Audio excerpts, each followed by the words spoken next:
ang Pangulo daw ang nag-utos diyan sa People's Initiative Campaign.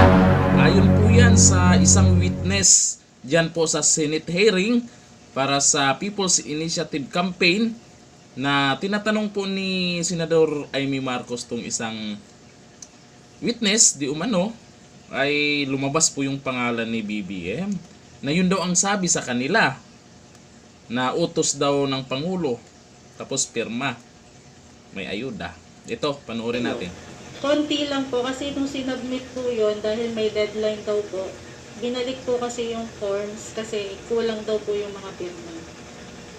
Ano yung deadline? Kasi sinasabi daw, ang presidente daw ang nirarason. Tama ba yun? Opo, yun po ang sabi. Ano daw ang kinalaman ng presidente dyan?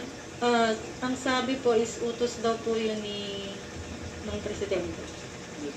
Ano ba? Utos daw po yun ni BBM. Utos Yun po ni yung BBM. exact word. Ay, ganon.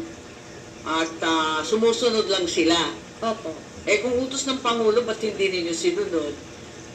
Meron po akong freedom of choice. Okay. Recording in progress. Sige. At yung mga kaalyado lang ni Mayor ang binigyan ng pera, tama ba yun? Hindi ko po alam. Kasi meron nagbanggit na katulad nun. May dadagdag ka ba? Wala na po. Bakit ka takot? Ba't ka nagtatakip ng mukha katulad ng sinabi ni Congressman Marcoleta? Babalikan ka ba? Pwede po. Nino? Kasi po, hindi ko po masabi dito kasi matitrace po nila ako. Pag sinabi ko po yung dahilan. Ganon. Pero opisyal, Opo. mga opisyal, babalikan ka dyan sa lugar ninyo. Opo. Sige. May maidadagdag ka pa o yung mga kasamahan ko, may katanungan po kayo?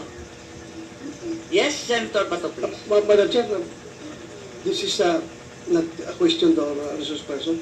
Just would like to inquire if it was ruled by the chair that Anthony Abad will be issued subpoena for the next hearing. Yes, I think motions were received and It was ruled by- secondly we have resolved to send a subpoena to the said Attorney Abad. Although I think information was sent to this committee that he has flown overseas. So sa tingin nyo, totoo kayong sinabi ng witness? O baka hindi naman yung Pangulo yung nag-utos? Sinabi lang nung nagpapirma para pirmahan. Pwedeng ganon yung nangyari. Kasi dito ay nabanggit yung Pangulo diyan sa People's Initiative. Ako sa tingin, ano po kaya ang totoo at sino po kaya ang nag-utos na ito? Comment down below. Nandito na. Thank you. Bye-bye.